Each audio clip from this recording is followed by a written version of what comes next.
بسم اللہ الرحمن الرحیم۔ عیسیٰ غوجی کا چوتھا باب ہے برہان، سبق نمبر 1 میں خوش آمدید۔ آج کے سبق کے اندر ہم قیاس بدیہی کی 6 قسموں کے بارے میں پڑھیں گے۔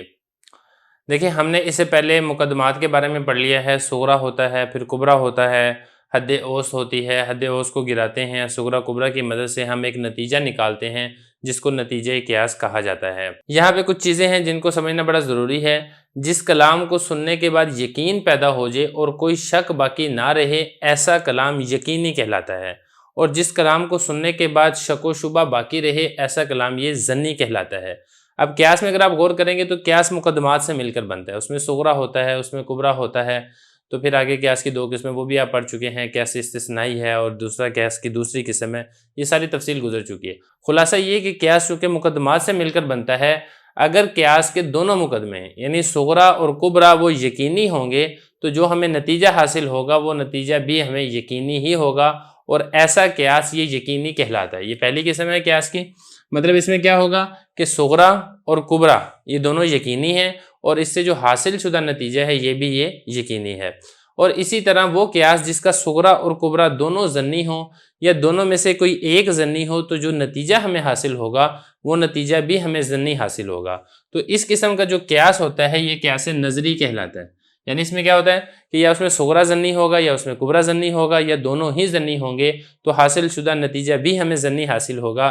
اس قسم کے قیاس کو قیاس ظنی کہا جاتا ہے۔ اب اس کے بعد اب آگے یہ سمجھیں کہ قیاس یقینی کی 2 قسمیں ہیں۔ دیکھیں، یقین جو ہمیں حاصل ہوگا یہ 2 طریقوں سے ہمیں حاصل ہوگا۔ ایک تو یہ ہے کہ بغیر کسی دلیل کے کلام کو صحیح تسلیم کر لیا جائے اور کوئی شک باقی نہ رہے، تو یہ یقین بدیہی کہلاتا ہے۔ دوسری صورت یہ ہے کہ دوسرے دلائل سے کسی کلام کا یقینی ہونا معلوم ہو جائے، مثال کے طور پہ قرآن ہے یا سنت متواتر ہے وغیرہ ذالکہ۔ اس قسم کا جو یقین ہے یہ یقین نظری کہلاتا ہے۔ تو یہ یقین کی 2 قسمیں ہیں، ایک ہے بدیہی اور دوسرا ہے نظری۔ دونوں کی تعریف میں آپ کو بتا چکا ہوں۔ اب آپ نے یہاں پر یہ سمجھنا ہے کہ جو بدیہی یقین ہے اس کی کل 6 قسمیں ہیں، جن کی وجہ سے ہمیں بغیر کسی دلیل کے ہی کسی بات کا یقینی ہونا یہ معلوم ہو جاتا ہے۔ وہ 6 قسمیں کون سی ہیں؟ ان میں سے ایک اولیات ہیں، دوسرا فطریات ہیں، تیسرا مشاہدہ ہے، چوتھا تجربہ ہے، 5واں متواتر ہے، اور چھٹا یہ حدث ہے۔ اب ان 6 کے بارے میں بھی آپ ایک ایک کر کے ذرا سمجھ لیں تاکہ بات سمجھنی آسان ہو جائے، پھر اس کے بعد ہم انشاءاللہ کتاب کی عبارت کو حل کریں گے۔ دیکھیں، سب سے پہلے بات کر لیتے ہیں اولیات کی۔ اولیات یہ ایسا قضیہ ہوتا ہے جس کو سنتے ساتھ ہی تسلیم کر لیا جائے، ہر عقل مند سمجھدار اس کو صحیح تسلیم کرے، بچے بھی اس کو مان لیں۔ مثال کے طور پہ جو 1 یہ 2 کا نصف ہے، اب یہ سنتے ساتھ ہی پتہ چل جائے گا، یا ہم کہیں کہ 5 یہ 10 کا نصف ہے۔ تو اس قسم کا جو قضیہ ہوتا ہے اس کو اولیات یہ کہا جاتا ہے۔ اب دوسرا سمجھیں، دوسرا ہے فطریات۔ فطریات وہ قضیہ ہوتا ہے جس کی دلیل اس کے ساتھ موجود ہو اور دلیل ذہن میں نظر ڈال کر اس دلیل کو تسلیم کر لیا جائے۔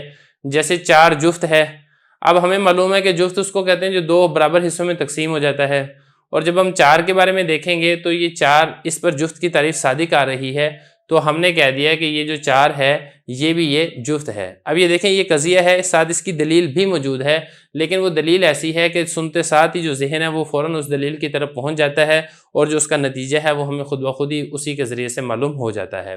اب تیسری قسم دیکھیں ذرا، مشاہدہ۔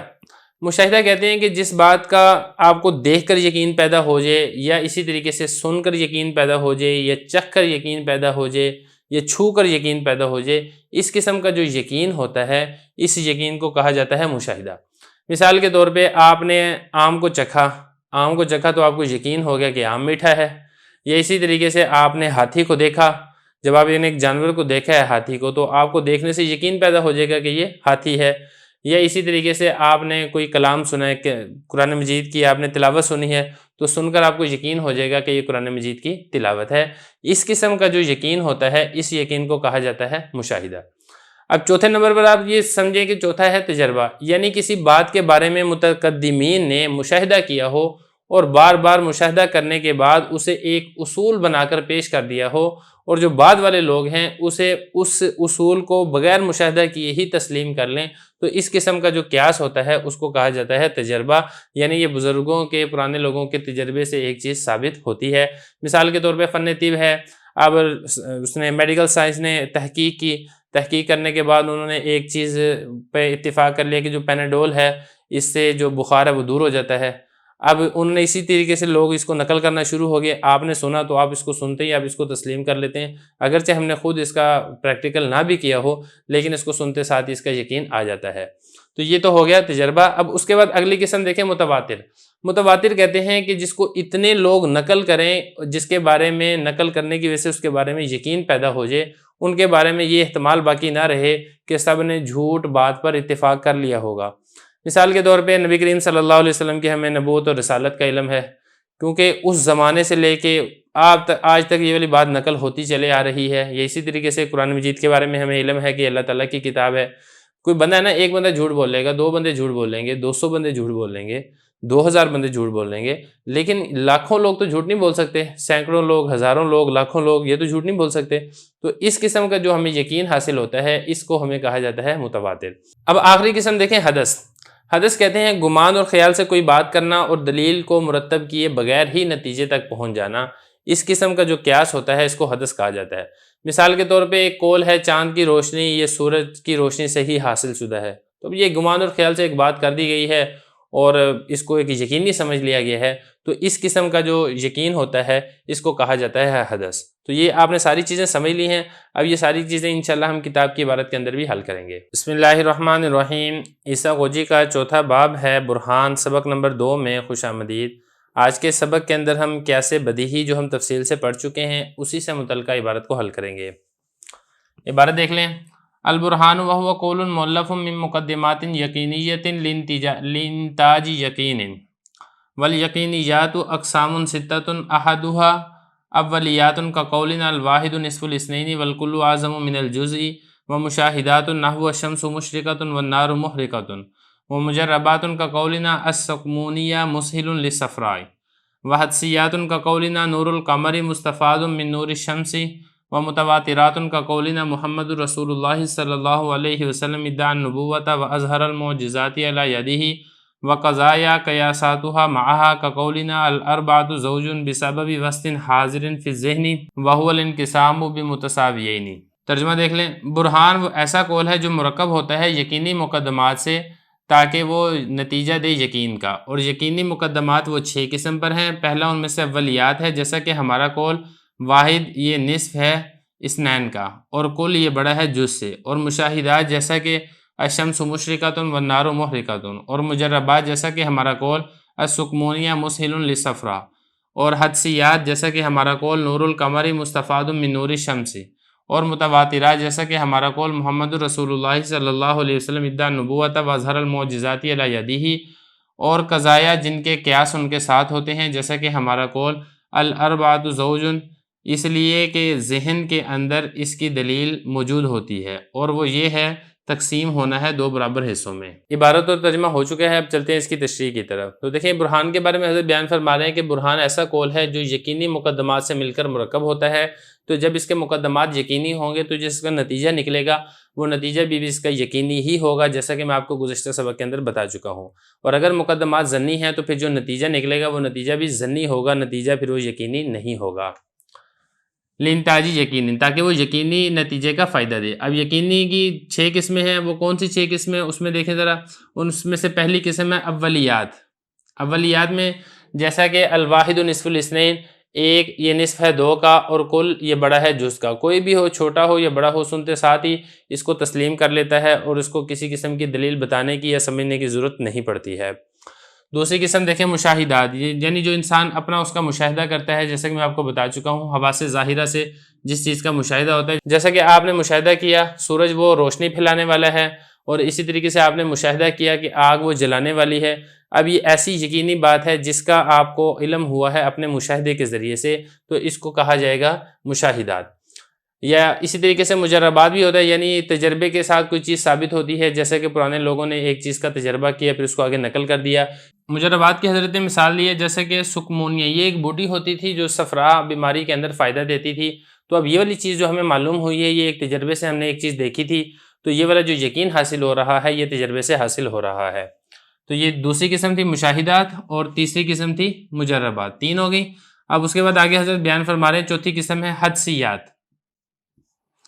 حدسیات جیسا کہ ہمارا یہ قول نور القمر مستفاد من نور الشمس، کہ جو چاند کی روشنی ہے یہ لی گئی ہے سورج کی روشنی کے ساتھ۔ تو یہ جیسا کہ حدیثیات کے بارے میں آپ کو پہلے تفصیل سے بتا چکا ہوں کہ گمان اور خیال سے کوئی بات کرنی اور دلیل کو مرتب کیے بغیر نتیجے تک پہنچ جانا، اس کو حدیثیات یہ کہا جاتا ہے۔ 4 ہوگی، اور 5ویں قسم پر ہے متواترات۔ متواترات جیسا کہ ہمارا یہ قول ہے محمد رسول اللہ صلی اللہ علیہ وسلم ادعا النبوہ، نبی کریم صلی اللہ علیہ وسلم نے نبوت کا دعویٰ کیا تھا اور معجزات کو ظاہر کیا تھا اپنے ہاتھوں پر۔ تو یہ والی جو چیز ہے یہ متواترات، یعنی عرصہ دراز سے اتنے لوگ اس کو نقل کرتے چلے آ رہے ہیں کہ ان سب کا جھوٹ پر مشتمل ہونا یہ محال ہے، اور یہ کہہ دینا کہ سب جھوٹ بول رہے ہیں یہ ممکن نہیں ہے۔ 6ٹھی قسم دیکھیں، قضایا قیاساتھا معہا۔ یہ جو 6ٹھی قسم ہے یہ وہی والی قسم ہے جو کہ میں نے آپ کو دوسری قسم بتائی تھی، فطریات، یعنی ایسا قضیہ جس کی دلیل اس کے ساتھ ہو اور دلیل ذہن میں اس دلیل پر نظر ڈال کے اس قضیے کو تسلیم کر لیا جائے۔ جیسا کہ 4 جفت ہے، اب جیسا کہ ہمیں معلوم ہے کہ جفت وہ ہوتا ہے جو 2 پر تقسیم ہو جائے، اب چونکہ 4 2 کے اوپر تقسیم ہو جاتا ہے تو یہ ایسا قضیہ ہے کہ جس کی دلیل بھی اس کے ساتھ ہے، تو اس کو عربی کے اندر کہا جاتا ہے قضایا قیاساتھا معہا، ایسا قضیہ جس کا قیاس بھی اس کے ساتھ ہو۔ جیسا کہ ہمارا قول الاربعۃ زوج، 4 یہ جفت ہے، کس لیے؟ کیونکہ ذہن کے اندر جو اس کی دلیل ہے وہ پہلے سے موجود ہے، اور وہ دلیل کیا ہے؟ الانقسام بمتساویین، کہ یہ 2 برابر حصوں میں تقسیم ہو جاتا ہے، اور جو چیز 2 برابر حصوں میں تقسیم ہو جائے وہ جفت ہوتی ہے، چونکہ 4 بھی تقسیم ہو جاتا ہے لہذا 4 بھی یہ جفت ہے۔ تو بہرحال یہ ہمارا سبق ہے جس کے اندر ہم نے جو برہان ہے اس کی جو اقسام ہے ہم نے اس کے بارے میں پڑھ لیا ہے۔ اب اس کے بعد ہم انشاءاللہ جو اگلی بات ہے ضنی مقدمات کے بارے میں وہ ہم انشاءاللہ اگلے سبق میں پڑھیں گے۔ بسم اللہ الرحمن الرحیم۔ عیسیٰ غوجی کا چوتھا باب ہے برہان، سبق نمبر 3 میں خوش آمدید۔ آج کے سبق کے اندر ہم قیاس نظری کے بارے میں پڑھیں گے۔ دیکھیں بات پہلے گزر چکی ہے کہ قیاس جن مقدمات سے مل کر بنتا ہے، اگر وہ مقدمات یقینی ہیں تو نتیجہ بھی یقینی حاصل ہوگا، اور اسی طریقے سے قیاس جن مقدمات سے مل کر بنتا ہے اگر وہ مقدمات نظری ہیں تو جو حاصل شدہ نتیجہ ہے وہ بھی نظری ہوگا، یقینی نہیں ہوگا۔ تو یقینی کے بارے میں ہم تفصیل پہلے پڑھ چکے ہیں۔ آج کے سبق کے اندر ہم ان نظری مقدمات کے بارے میں پڑھیں گے جن کی وجہ سے ہمیں جو نتیجہ حاصل ہوتا ہے وہ یقینی نہیں بلکہ ضنی اور نظری حاصل ہوتا ہے۔ تو آپ سب سے پہلے یہ سمجھیں کہ جو قیاس نظری ہے اس کی کل 4 اقسام ہیں، ان میں سے ایک ہے جدل، دوسرے نمبر پر ہے خطابت، تیسرے نمبر پر ہے شعر، اور چوتھے نمبر پر ہے مغالطہ۔ اب ان چاروں کے بارے میں ایک ایک کر کے ہم بحث کریں گے۔ سب سے پہلے آپ یہ دیکھیں کہ اگر مقدمات، یعنی جو قیاس کے 2 مقدمے ہوتے ہیں یا 2 سے زیادہ ہوتے ہیں، اگر یہ مقدمات مشہور ہیں، عرف عام میں رائج ہیں، لیکن یقین کے درجے تک نہیں پہنچے ہیں، جیسے اخلاقیات ہیں، آداب ہیں، رسومات ہیں، رسم و رواج وغیرہ ہیں، جو کہ عمومی ہوں، ان سے جو قیاس مرکب ہوگا ایسے قیاس کو قیاس جدلی کہا جاتا ہے۔ جدل کا معنی ہوتا ہے جھگڑا کرنا، چونکہ اس کا استعمال اکثر مناظروں میں کیا جاتا ہے ایک دوسرے کو شکست دینے کے لیے، اسی مقدمے کا یعنی اسی قیاس نظری کا استعمال ہوتا ہے، اس لیے اسے قیاس جدلی کہا جاتا ہے۔ تو یہ پہلی قسم ہے جدل۔ دوسرے نمبر پر آپ دیکھیں خطابت۔ خطابت کہتے ہیں کہ لوگوں کو جس شخص پر اعتماد اور یقین ہو اور اس کی باتیں تسلیم کرتے ہوں، خواہ وہ باتیں صحیح ہوں خواہ وہ باتیں غلط ہوں، تو اس کے کلام کو لوگوں کے سامنے پیش کرنا۔ جیسے مسلمانوں کے سامنے ہم علماء بزرگوں کے کلام کو نقل کرتے ہیں، اسی طریقے سے جو شیعہ ہیں ان کے سامنے حضرت علی رضی اللہ عنہ یا ان کے بیٹوں کا کلام ان کو نقل کرنا، خواہ نقل صحیح ہو یا نقل غلط ہو، اس سے کوئی غرض نہیں ہے، چونکہ اس قسم کا جو خطاب ہے اس میں سچی باتیں بھی ہوتی ہیں، اس میں جھوٹی باتیں بھی ہوتی ہیں، اس میں من گھڑت باتیں بھی ہوتی ہیں، رطب و یابس ہر قسم کی باتیں اس کے اندر جمع ہوتی ہیں، اس لیے اس سے جو ہمیں نتیجہ حاصل ہوتا ہے وہ نتیجہ بھی یقینی حاصل نہیں ہوتا ہے، بلکہ وہ جو نتیجہ ہے وہ ضنی حاصل ہوتا ہے، اس کے اندر غلطی کا بالیقین احتمال موجود ہوتا ہے۔ تیسری قسم آپ سمجھیں شعر کسے کہتے ہیں۔ دیکھیں انسانی نفس میں یہ صلاحیت ہے کہ وہ آواز، الفاظ کی بناوٹ، ترکیب اور مضمون واقعہ سے متاثر ہوتی ہے۔ اگر ایسا کلام ہو جس کا براہ راست نفس پر اثر پڑے، خواہ وہ کلام جھوٹا ہی کیوں نہ ہو، اسے شعر کہتے ہیں۔ اکثر اشعار اسی طرح ہوتے ہیں، اور زیادہ جھوٹا شعر ہو، زیادہ خیالی اس کے اندر باتیں ذکر کی جائیں، وہ انسان کو زیادہ متاثر کرتا ہے۔ تو اگر اشعار سے آپ نے کوئی نتیجہ نکالا ہے، اشعار کو آپ مقدمات کے اندر لے کر آئے ہیں، تو ان اشعار یعنی ان مقدمات کے نتیجے میں جو آپ کو نتیجہ حاصل ہوگا وہ نتیجہ بھی ضنی ہوگا، وہ نتیجہ بھی یقینی نہیں ہوگا۔ یہ ہو گیا شعر۔ اب اس میں جو چوتھی قسم ہے مغالطہ، اس کو ذرا سمجھ لیں۔ مغالطہ کہتے ہیں حقیقی یا مشہور کلام کے مشابہ کوئی کلام کرنا، اور وہ جو کلام ہوگا وہ خیالی مقدمات پر مشتمل ہو، یا وہمی مقدمات پر مشتمل ہو، یا جھوٹا کلام کہہ کر ایسی بات ثابت کرنا کہ بظاہر اس سے ایسا لگے کہ یہ سچی بات ہے، اس قسم کا جو کلام ہوتا ہے یا اس قسم کے جو مقدمات ہوتے ہیں ان کو مغالطہ کہا جاتا ہے۔ مغالطہ کا مطلب ہوتا ہے دھوکہ۔ مثال کے طور پہ ہم نے کہا کہ زید چاند ہے، ابھی ایک مقدمہ ہو گیا۔ دوسرا ہم نے کہا کہ ہر چاند روشنی کرتا ہے، دو مقدمے ہو گئے۔ تو اب اس سے ہم نے نتیجے یہ نکالا کہ زید بھی روشنی کرتا ہے۔ تو اب یہ دیکھیں یہ والا انہوں نے یہاں پر دھوکہ دہی استعمال کی گئی ہے۔